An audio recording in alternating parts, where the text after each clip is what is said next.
On tonight's edition of the CHGO Cubs Related podcast, Cactus League play is underway. We'll talk about everything going on with the Cubs. We'll take a look at Matthew Boyd after his start on Thursday as he heads to the World Baseball Classic, and we'll be joined by Jared Wyllys live from Mesa later in the show on tonight's edition of the CHGO Cubs Related podcast.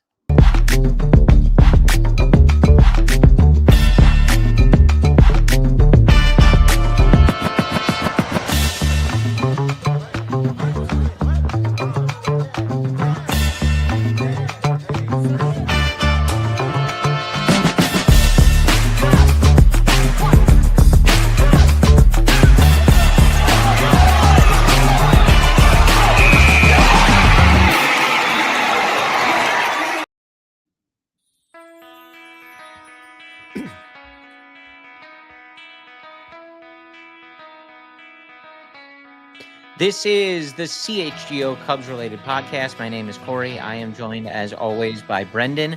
We are coming to you live here on Thursday, February 26th. And, Brendan, February, a slightly shorter month, but technically speaking, month away.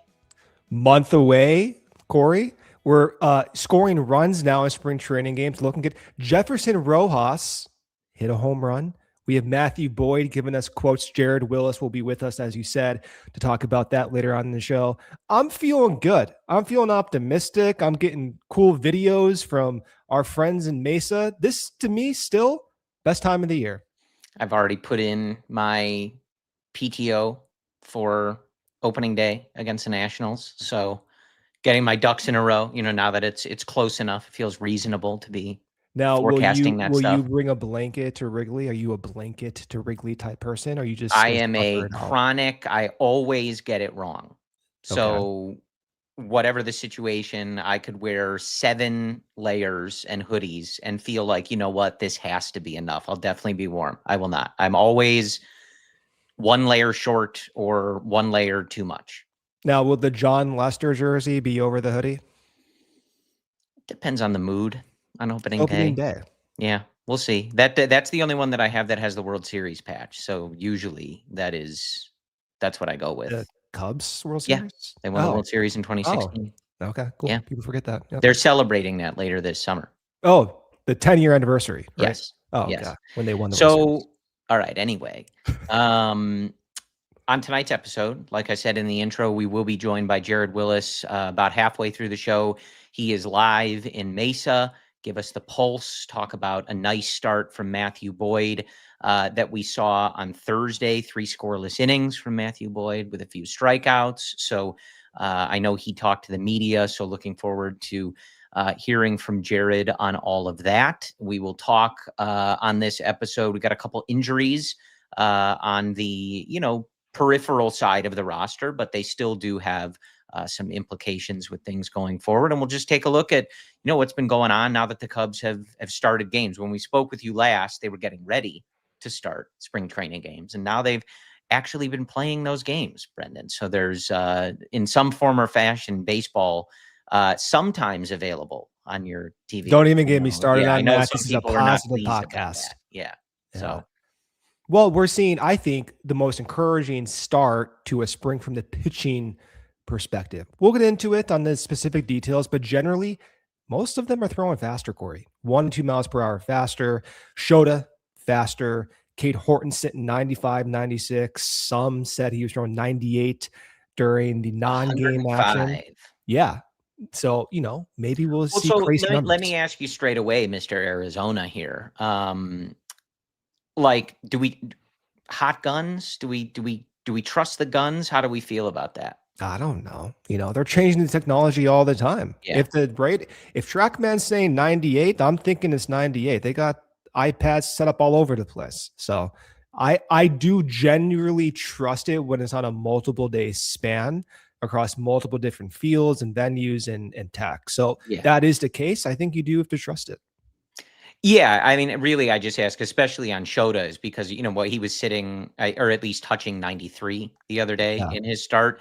The reason I ask about the gun is because that was a huge point of concern when he was coming back from his injury. So if we're seeing that, everyone's going to be like, woo, okay, but, Well, I mean, Crook Counsell didn't give a sigh of relief, but it sure looked like it was when he was talking Yeah, about hey, look, Shota. like, you'll take it over the alternative, hot gun or not. Right. I mean, Crook Counsell did point out the velocity for Shota, saying it's a good sign, talking about the health beyond him, a few mechanical things that they got figured out. So I think it is a good sign. I think it's more likely that the Yeah. gun was not hot.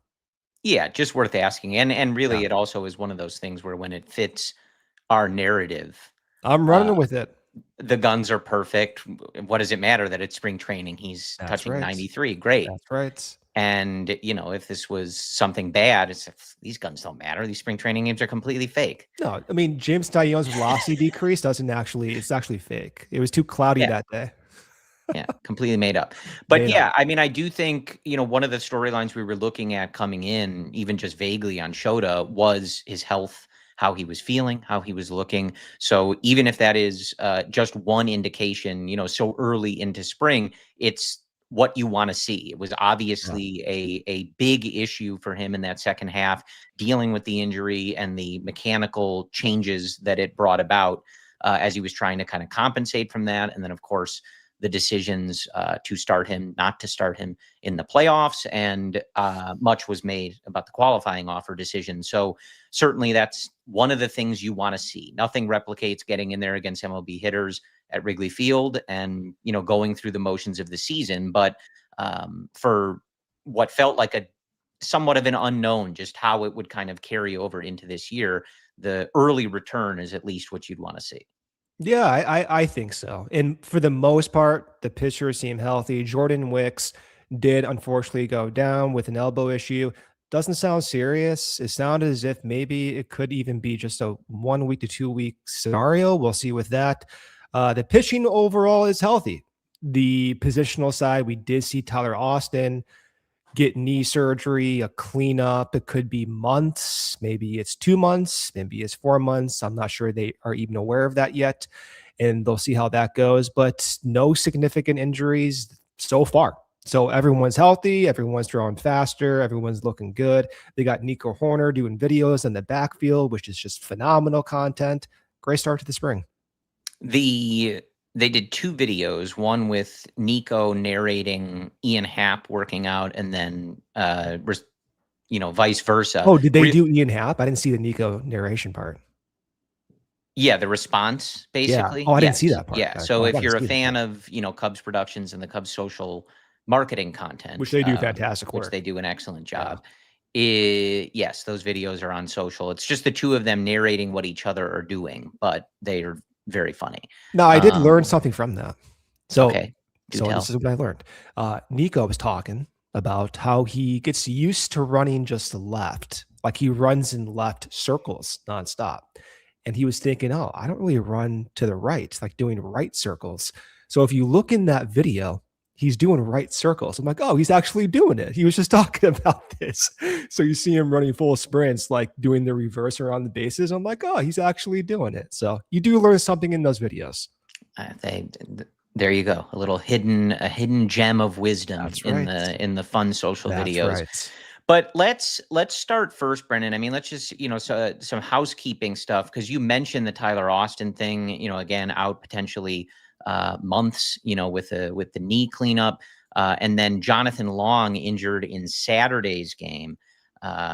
Sustained a sprained left elbow in the game against the Rangers. That looked a lot worse than what it ended up being. But he Yeah. is going to skip the World Baseball Classic, which he was looking forward to going. And really, I think the thing to just address on that is both, these are both guys who represented potential depth on this Cubs bench. And I think, especially as it relates to any potential backup or kind of fill in with Michael Busch at first base. And so curious, initially, obviously, Austin wasn't the type of signing where it was going to have major implications. This was a guy that you were bringing back from overseas to kind of see if he could, tap into some of his power and, bring it all together, especially in platoon splits at the MLB level.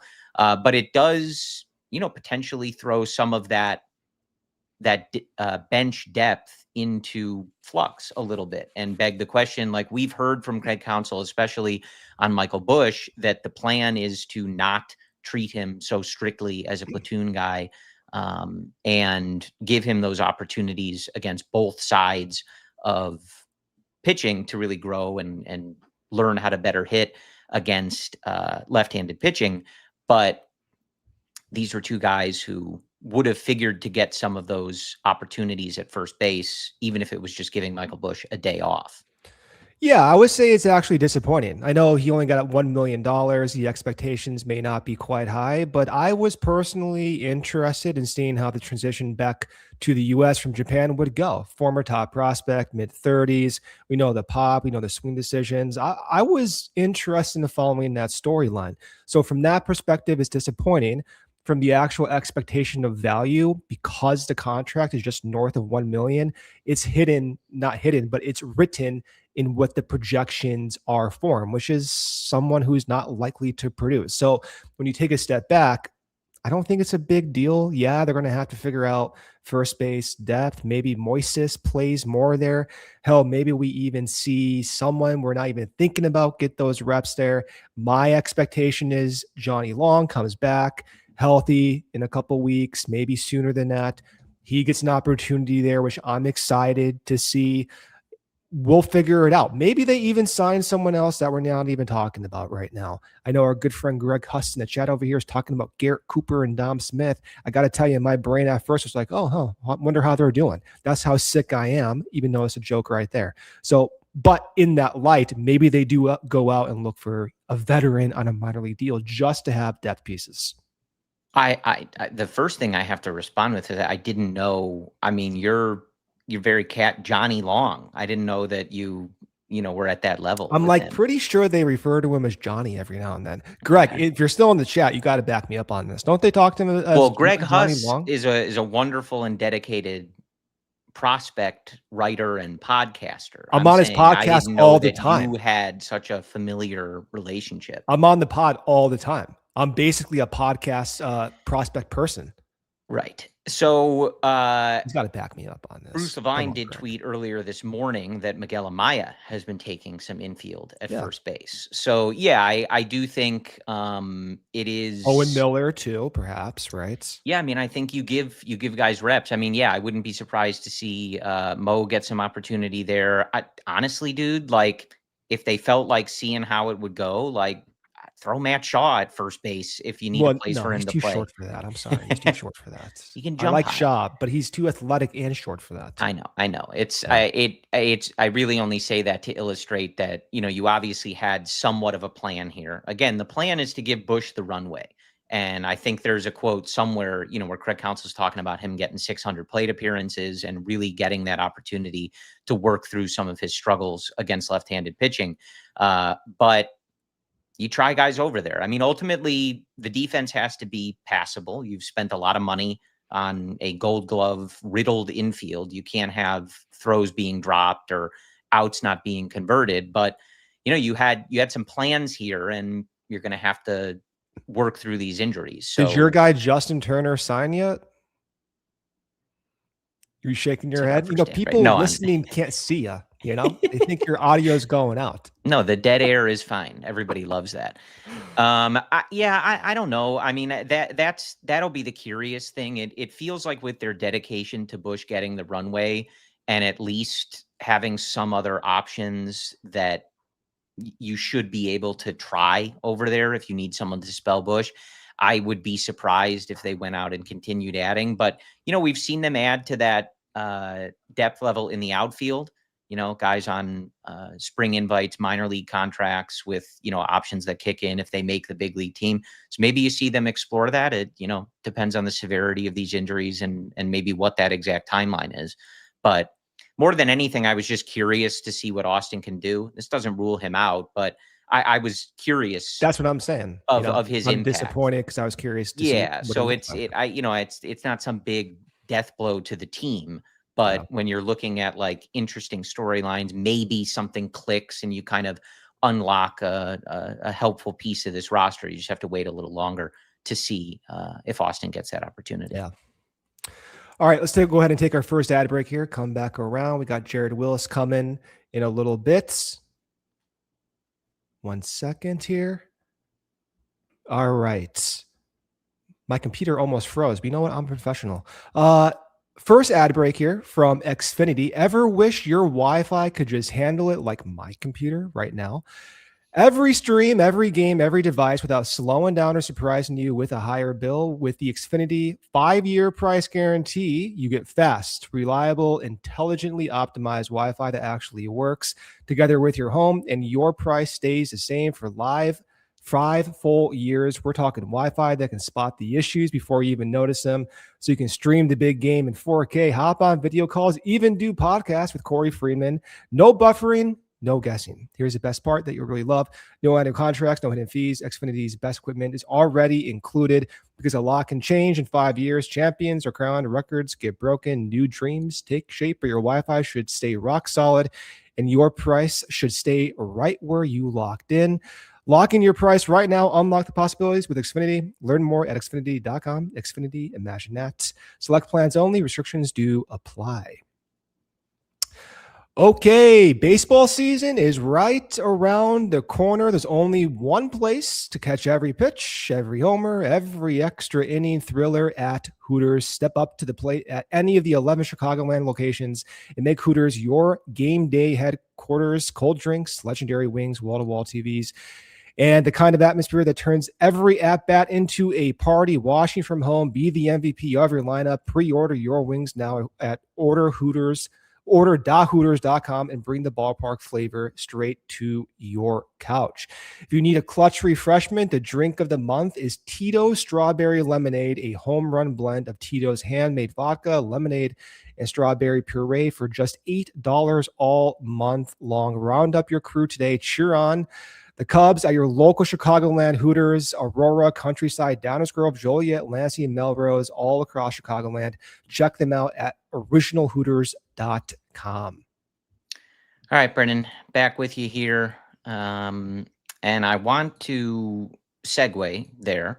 And this is going to be our new segment, The Original Take, brought to you by Hooters. Cheer on your favorite teams from any of the 11 Chicagoland Hooters locations or check them out at originalhooters.com. I want to talk about Cade Horton. I know we're going to bring Jared on to talk about pitching in general, but, we saw Cade Horton's debut, and you were tweeting a glorious supercut of his changeup. I'm a changeup guy, so I appreciate that. I just want to hear you talk about Cade Horton, what you saw, what you liked, and yeah. Yeah, with Cade, you're looking just for the sustainability of the second half performance. 1.03 ERA in that second half. He was one of the best pitchers in the league, if not the best in the National League, for a good multiple stretch performance there. Now, with Cade, you want to see the longevity. So you want to see 5, 6, 7 innings. You want to see the ability for the velocity to sustain itself early on here. But from what we're seeing so far, it sure as hell looks like he's looking exactly like that second half. So I'm not looking for different pitch types. I'm not looking for evolving different pitch types. He showed enough last year with the sinker, with the changeup, with the four-seamer, with the sweeper, sprinkling in a curveball every now and then to give me confidence that that is a sustainable, deep repertoire. I am simply looking for velocity holding up, which it did. I'm looking for good quotes from Cade, which we're getting. I'm looking for confidence and just a repeat of that second half. Yeah, so it was certainly a good start. 2 innings, no hits, no runs, 1 walk, 2 strikeouts. Yeah, just about keeping these guys healthy. But, certainly I'm excited for his season. I think, we all are, but just excited to see him unleash it. And we talk about it a lot, but those guys that have that kind of tangible hunger, that attitude. I mean, dude, even watching the spring training highlights or like the video that you cut up, dude, the way that he, leans over, like stole it, staring at the plate, just excellent from an aesthetic viewpoint, let alone when he's, putting up a historic second half. The mound presence, the way he leans over on the mound, he's basically it looks like a lion about to catch like his prey. Like he's literally can't be leaned over anymore facing forward. He's striking guys out. I swear to God, I get Jake Arrieta flashbacks. The way he kind of picks up his sleeve doing this. I'm telling you, he just reminds me of one of those psycho pitchers. I was throwing this idea out to you. I was thinking crazy a couple of days ago, but I'm just going to let myself dream for a second. If Cade is that second half guy, which I believe we have every reason to believe, he's a 3.5 ERA, if not better guy. Boyd looks healthy. Tyone looks a lot like we saw him that second half with that kick changeup. Justin Steele comes back healthy in the summer. We got Edward Cabrera taking that next step. We got Jackson Wiggins. I'm thinking crazy thoughts. I'm thinking this is a ceiling that I'm not familiar with from a pitching perspective since those mid 2010s, since we were going into 2016 with that bulldog workhorse rotation. This ceiling that we're currently seeing right now makes me think crazy. Yeah, I mean, you were texting extremely optimistic. I was in a good mood. Shota's velo looked good the other day. Yeah. You were in a good place. I was thinking really crazy thoughts because I mean that was my biggest concern from the entire rotation was just Shota, because you think of the age and you look at the reason why the velocity decreased. I'm thinking, is there an age-related decline in athleticism? Sometimes it happens. We saw the extension shorten up, the release point deviated, the velocity, of course, decreased, but the splitter also was out of whack. The velocity increased for Shota last year. The spin rate went up. It looked like he wasn't as athletic on the mound. So that was, I thought, a fair question. And from the first game, he kind of just pounced on that as being not the case. Yeah, I mean, look, a few spring training games and starts and all that other stuff, a season does not make. But I know where you're coming from, and it's what we talked about, all of this offseason with this pitching group, like that you're maybe looking for that stability and trying to find those kind of sure bets. But in pitching especially, there often aren't many, especially with the way that the game has trended. And even just seeing those little encouraging things, the ceiling is there with this group. Can they put it together? Can they put it together at the right time? Can they put it together for a solid duration of time? That's what the 162 games plus hopefully the playoffs will reveal. But the ceiling is quite high for this group. And you kind of laid it out, and, we'll talk with Jared a little bit about this when he joins.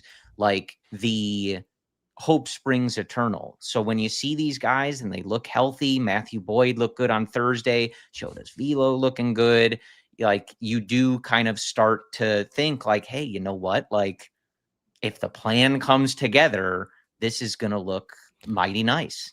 We talk a lot about the worst case scenarios. Naturally, as fans, you want to account for how you might be sad. At the same time, the variance goes in the other direction. It's not to say you dwell on the high ceiling and get yourself all worked up, but you have to at least acknowledge it. The acknowledgement is the Cubs are projected as a 92, 91, 90 win team, somewhere in that territory. The high win projection is driven by their positional units. Most of those projections, one standard deviation. The majority of teams missed their mark, their projection, by 7 wins. Okay.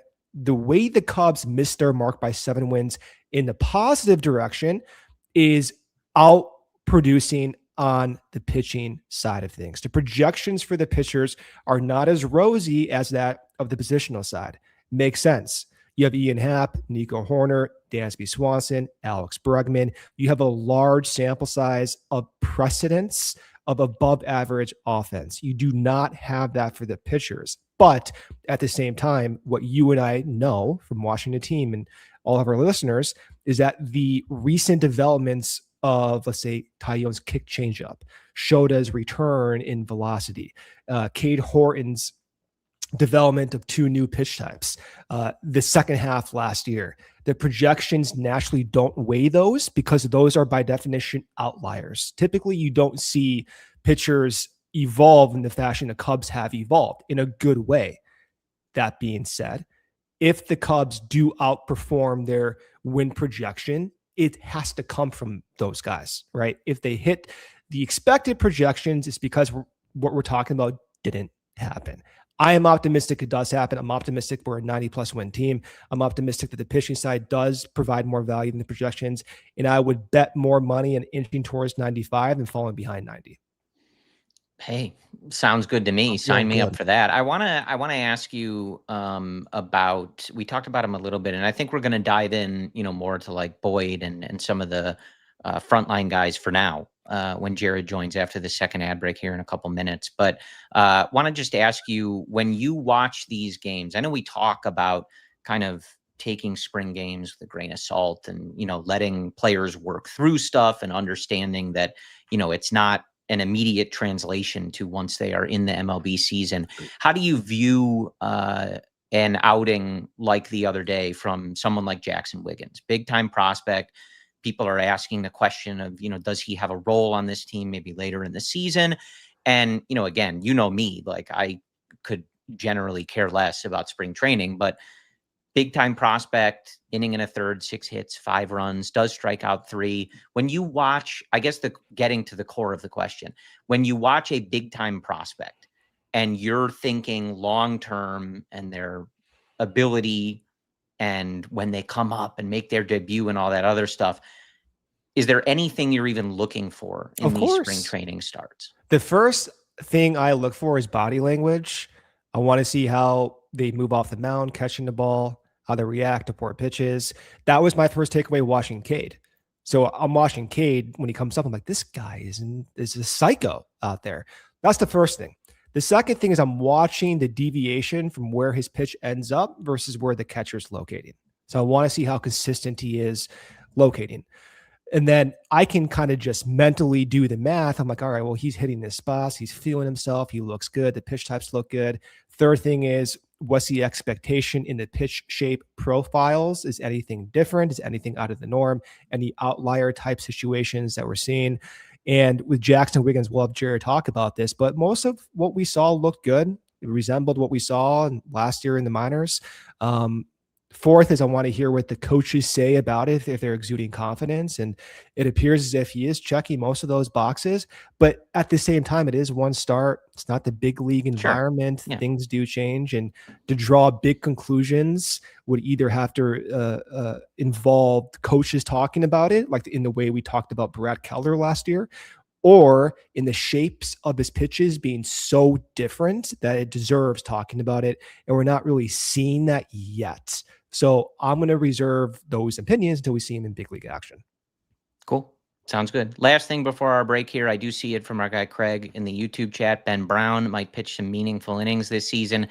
One of the more confounding players, I think, in recent memory. Someone who, you can obviously see the potential and the stuff at times is really there. But other times the command and the ability to keep the ball in the ballpark is not.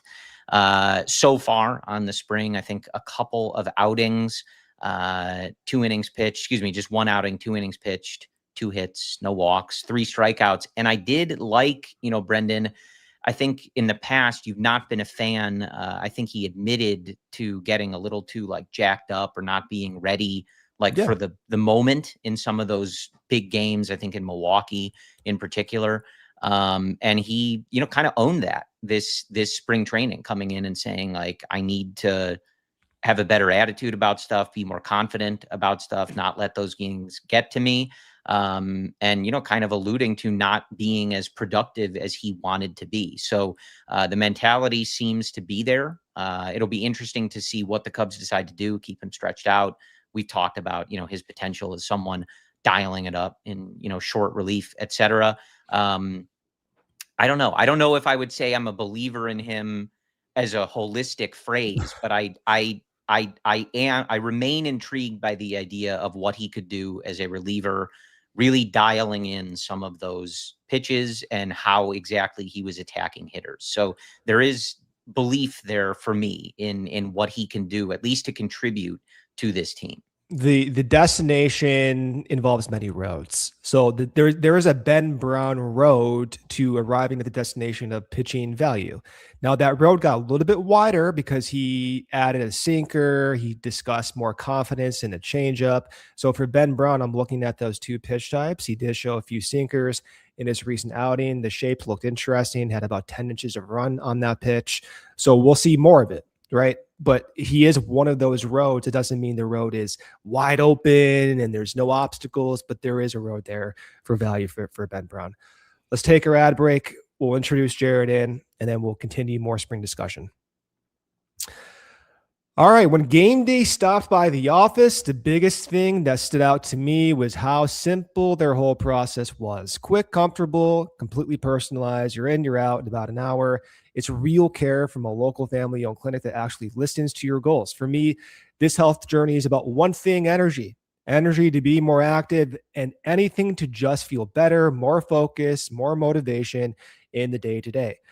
If you're feeling that drop, low energy, less drive, the scale creeping up, hair thinning, muscles getting tight, it could be low testosterone. It's common as we get older, but it's almost something you can not ignore, and you can take control of. Whether your goal is peak performance, weight loss, hair restoration, or just becoming a better father, husband, and man, Game Day builds a plan around you, and you can start at almost any age, late 20s and up. Start your best life with Game Day Men's Health. Check out their locations in Skokie, Naperville, Libertyville, and more. Scan the QR code here or visit GameDayCHGO.com to find the clinic closest to you.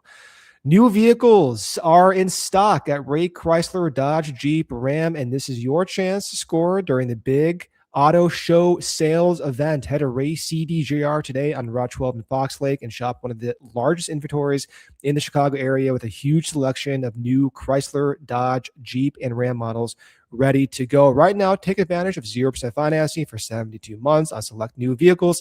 And if you're looking for value, they got over 125 vehicles priced under $20,000. From the moment you walk in, their team of brand experts is there to guide you every step of the way, making the process simple, transparent, and actually enjoyable. So if you're ready for a new ride, do not miss the auto show sales event going on right now. Visit Ray Chrysler, Dodge, Jeep, Ram on Route 12 in Fox Lake, or shop online at raycdjr.com, serving the community since 1963 and the only dealership we recommend. All right, Brendan, with that, I am hoping we will be joined by Jared Wyllys here in a second. There he is. Look at that guy. Mesa. Look at that beard. You know, our longest tenured guest, even That's pre right. CHGO. 10 years. So certainly putting up more numbers than anybody else, and we're happy to have Jared join us. How is the desert air treating you, Jared? It's been good to me so far. It's been a really nice reprieve from Chicago. I left 20-something degrees, frost all over my car, and I felt hot today for the first time in months. And so that by itself is just glorious. Well, I can't relate, but you left me behind here in Chicago. But we want to talk pitching, want to talk Matthew Boyd. I know you were there for that today, but where I want to start is just a general question. I know you haven't been out there for long, but I know hope springs eternal. I remember we interviewed Len Casper a long time ago, and he spoke about that and kind of like, look, every team thinks they're better this year and whatever. But you've been around this team for a long time. You've been around a lot of these players in particular going into years where they might have talked like their expectations were decent, but that was not the case, right? We all know that was not the case. Even just being there shortly, Alex Bregman's here, coming off a year where they got back to the playoffs, overcame a few hurdles, but ultimately fell short. We're kind of reading about that hunger and, sort of a renewed spirit and what Alex Bregman's bringing. Do you feel that at all when you've gotten there and been around these guys even briefly? Yeah, I mean, I'll use a quick example from today that kind of illustrates that. So, after Matt Boyd pitched, then we go and talk to him almost immediately after he leaves the mound. Spring training's kind of funny that way. And I asked him a question about just like, the experience of he's preparing for the WBC, but it's also very early in spring training. And is there a different feel to the work that he's doing, knowing that in, a matter of days, in a week or so, he's going to be pitching in a much more high stakes environment? And his answer was basically like, I'm going out there to compete no matter what the situation is. And so whether it's a spring training start that I think, as we all know, I've said it before to other people, like sometimes you take that box score and just throw it out the window because there's so many different things going on in a game like that. But a lot of it was just like his attitude as he was talking to me about a spring training start against the Angels in February. And we saw some of the results today. I mean, the way he looked was very encouraging. And so, I see that. And of course, we all read the Pickrell Armstrong quotes from that article.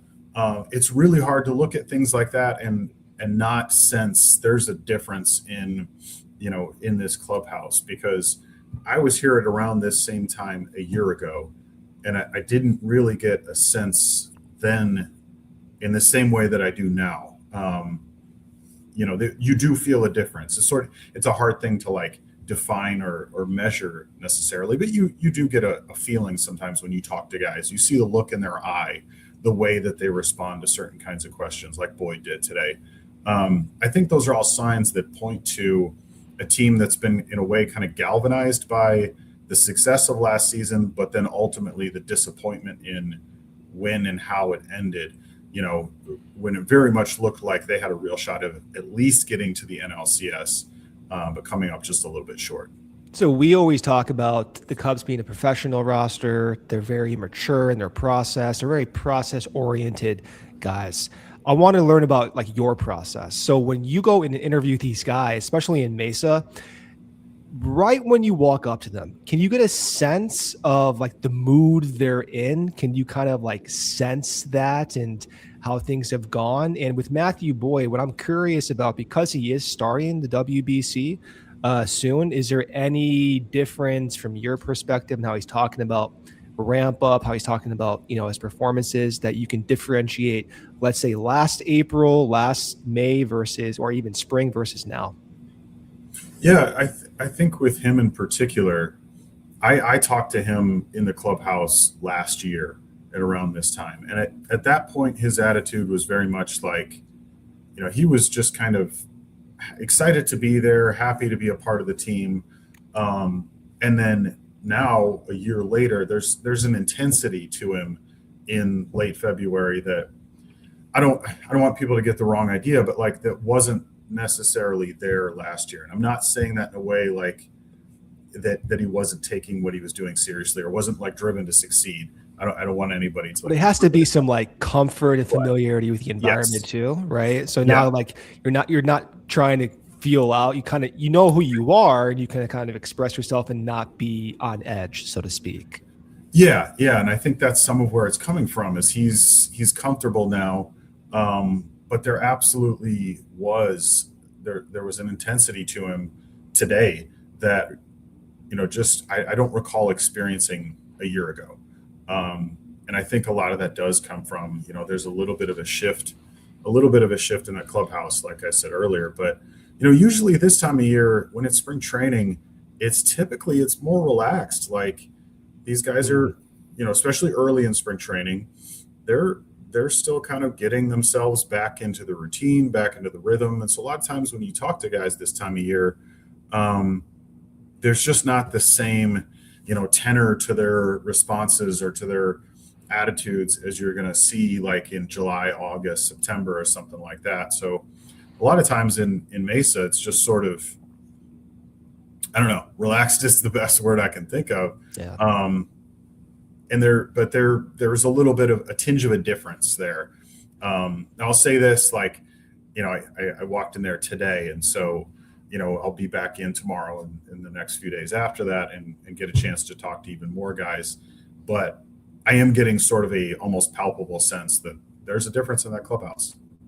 Yeah, I mean, I asked, I maybe like willing it to be, but it is an interesting, especially as you bring up like, last year and ramping up for the WBC, there are like feels like there's a few like converging things that, you know, are going to contribute to that. Like you have guys preparing for the WBC that we know can be a very like charged environment, guys very prideful, representing their country. And we've seen those games, like the energy and the enthusiasm in the few tournaments we've seen pretty high. When you see that you have some guys coming into contract years. And then, you know, we even talked about it when the offseason was getting going. Like, it's hard to measure how you would see this, but you would think that falling behind in the division and then getting knocked out by your division rival would, you know, ramp up this sort of like, all right, you know, we're having fun and we feel like we're going to be a good team, but there is serious business to be taken care of here. And so like, it does feel like, just from an outside fan's perspective, all of that coming together, especially when you throw in another baseball rat, as Brendan always likes to say, in Alex Bregman, I'm not surprised to hear that answer from you. I guess it's a long-winded way of saying like it tracks with kind of just what's going on in their schedule, their careers, and where this team is at. It feels like a perfect storm for some of that stuff, for this to kind of be a season where, you know, they're celebrating 150 years, they're celebrating the 2016 team, but a good portion of this group is possibly unsure where they're playing next year, and they've got some unfinished business. So I'm glad to hear it, and I'm not surprised to hear it as well. Yeah, and I think, you know, to your point about Bregman, I think there's a significant difference in the intangibles as far as what a guy like Bregman brings to your clubhouse compared to a guy like Kyle Tucker last year. Kyle Tucker, loaded with talent, very much carried the team in the first half. Injuries hampered him in the second half. I think results would be a lot different if he was healthy. But the way that the other guys have responded to Bregman is something that I did not see with Kyle Tucker a year ago. There is a almost tangible difference.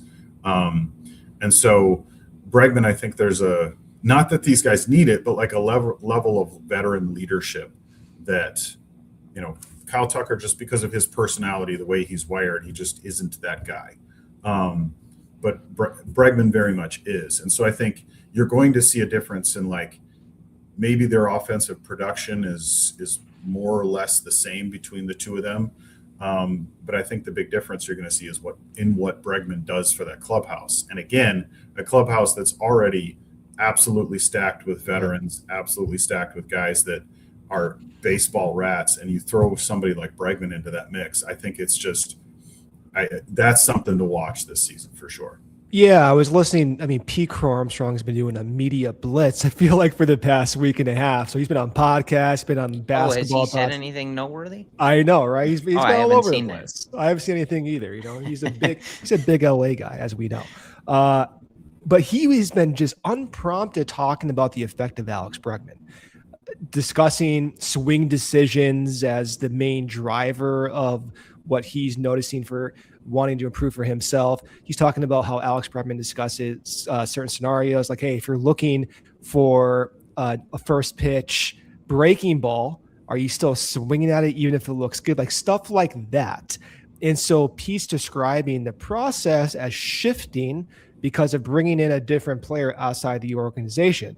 You gave John Malley his kudos. He gave Dustin Kelly his kudos in their process, but he does discuss the addition of the hitting philosophy that Bregman brings in that wasn't in the organization last year. So when I talk about clubhouse leadership, I'm more so in my mind thinking about the effect of other guys changing and adapting in their actual value output. So I'm very fascinated to see what Pete looks like in the first few weeks. If we see any different swing decisions, I'm also interested in seeing how that manifests in older guys who have been around the corner, like Dansby Swanson. He was talking about the effect of Alex Bregman on MLB Network. It's very fun to see someone have such a large impact. And it's not to pounce on Kyle Tucker. And I know some folks may interpret your words as a dig And it's not a dig. It's just the uniqueness of Alex Bregman.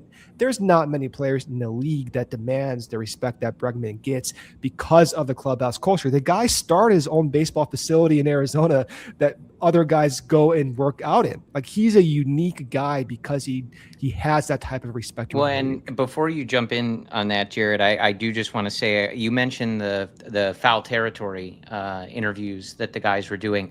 I love that Bregman said that Dansby is routinely reminding him that he was drafted number one ahead of him, that they won the national championship. I just love that. It's one of those things that they wondered when they were in the same clubhouse. And he was like, oh yeah, he's reminding me all the time that I went number one, you did not. Yeah. I mean, for folks who don't know, so Bregman was number 2 at LSU, I believe, right? And then Dansby at Vandy, number 1. So the entire Cubs roster is just stacked with first-round draft picks. It's very fun to see. I do want to, because I do want to make sure that as far as like Kyle Tucker goes, because you're right, it's not a dig on him at all. It's just purely a matter of like, certain guys are wired certain ways and have personalities that bring different attributes to a team.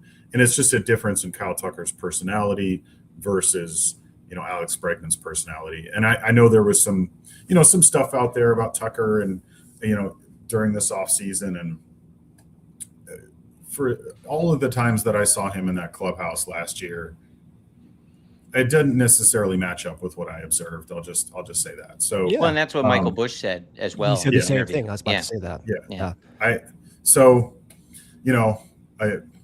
I always, things like that, I naturally question, but in that case, it definitely didn't line up with what I saw. He's a quieter guy.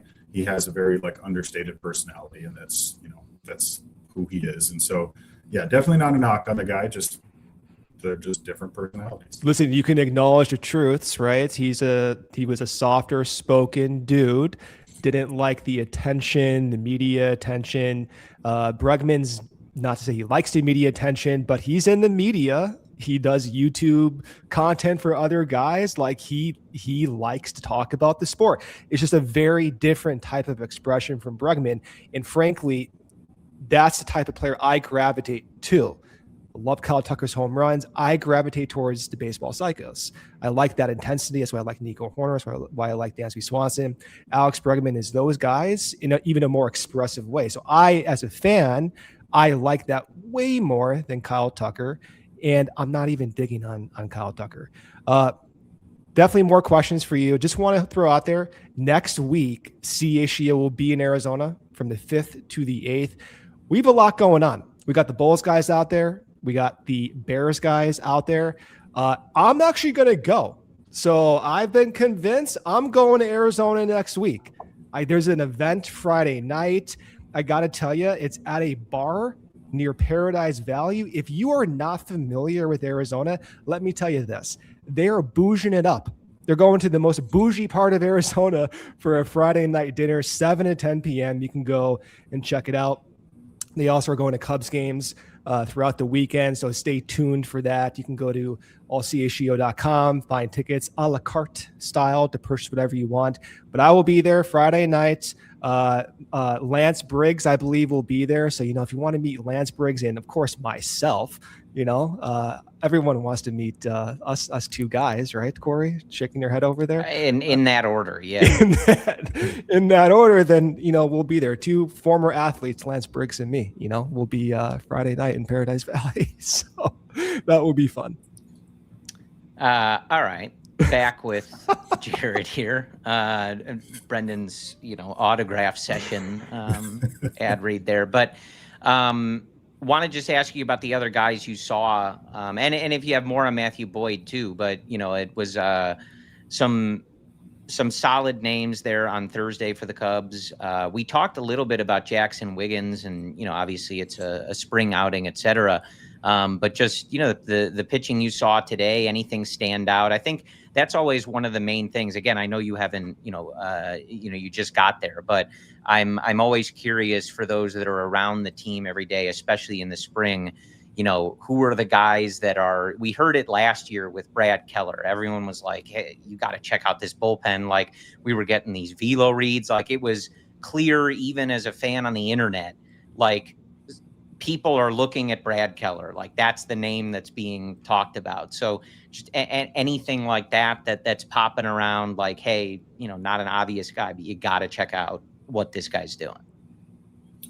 I think in Wiggins' case today, the most notable thing was just that, this was his first spring outing.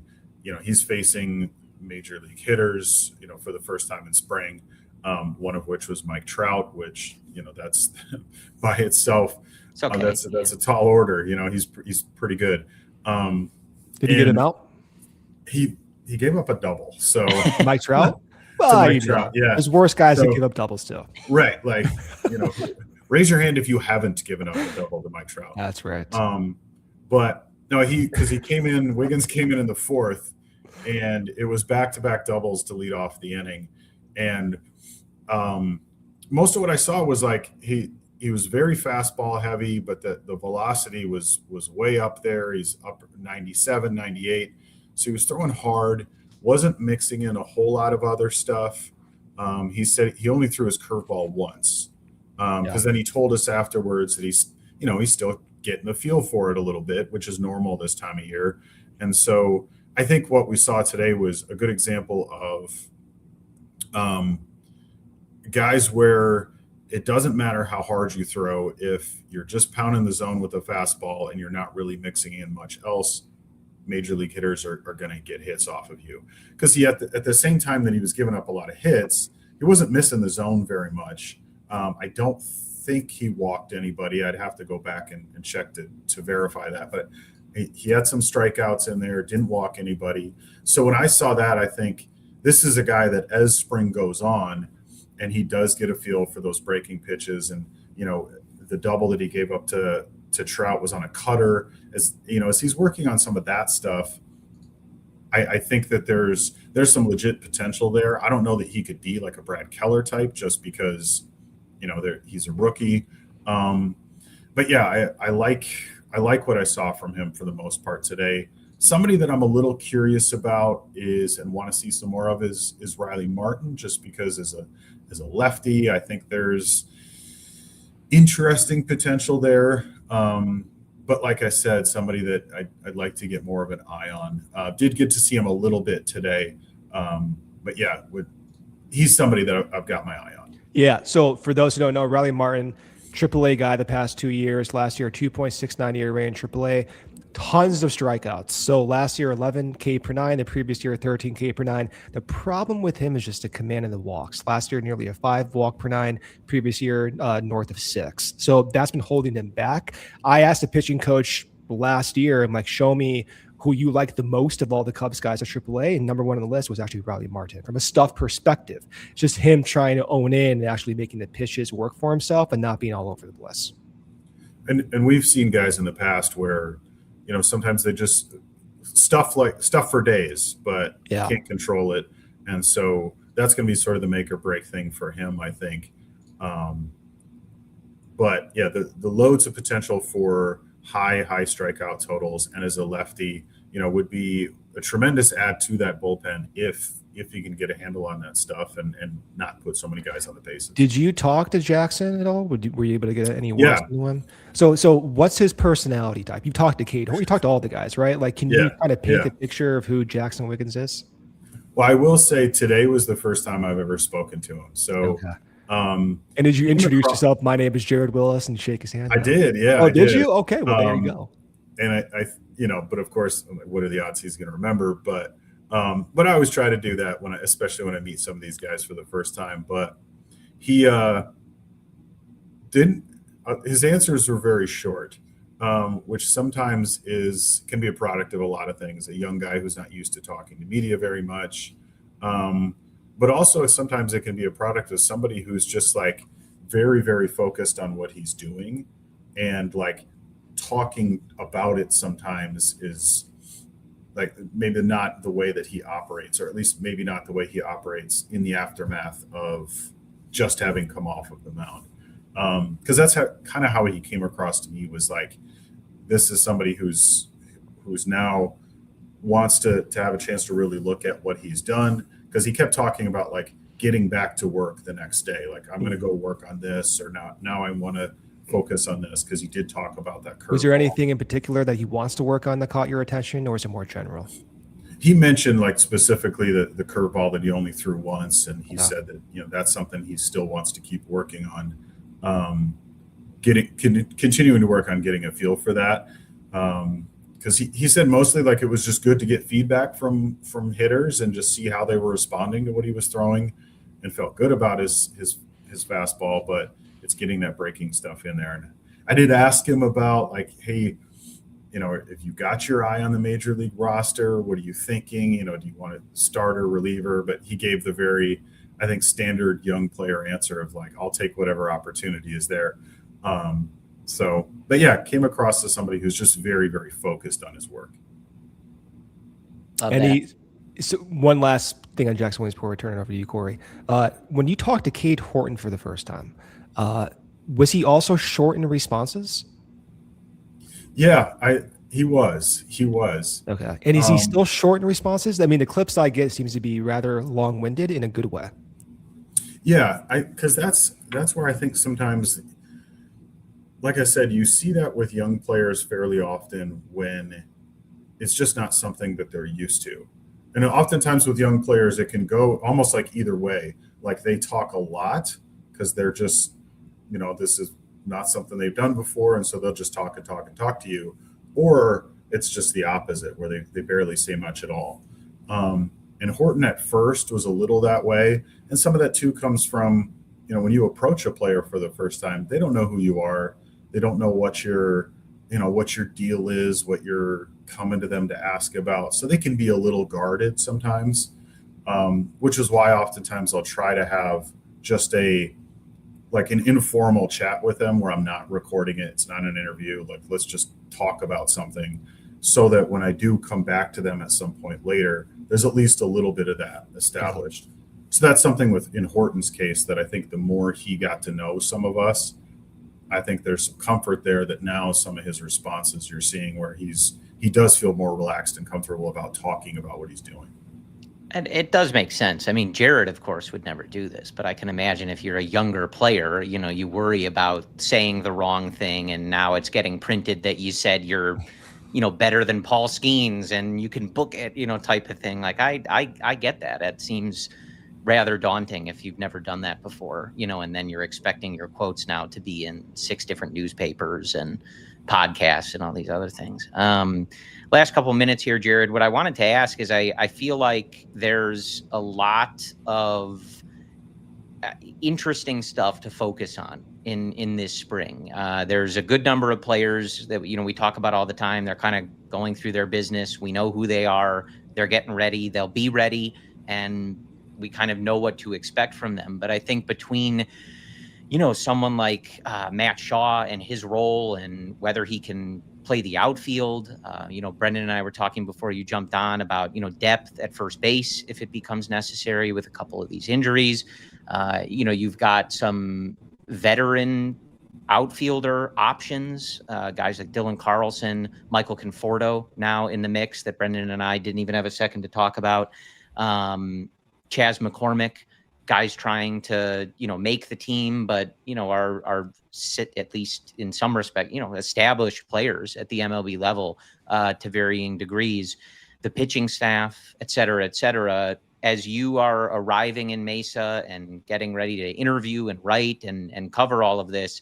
Is there one thing that has you most intrigued about this team? Like, this is what I'm really curious to see unfold in the next month or so before this team break camp? The first thing that comes to mind for me is just how they are going to almost reassemble their bullpen, because they did lose, a few of those. I'm not able to hear Jared. Brendan, can you? I can hear Jared loud and clear. It's you and your microphone every month. We got to fix that microphone. Go ahead, Jared. Yeah, like I said, just who fills in some of those holes that are now in the bullpen because of we talked about Brad Keller a few minutes ago.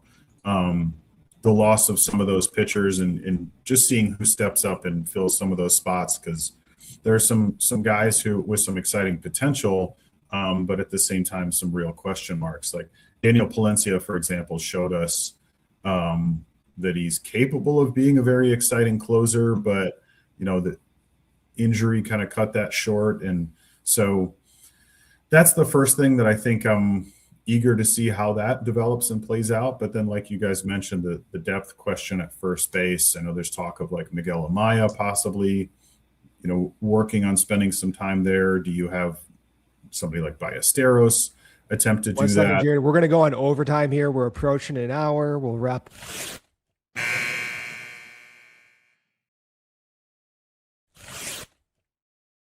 Were you saying about Miguel Amaya?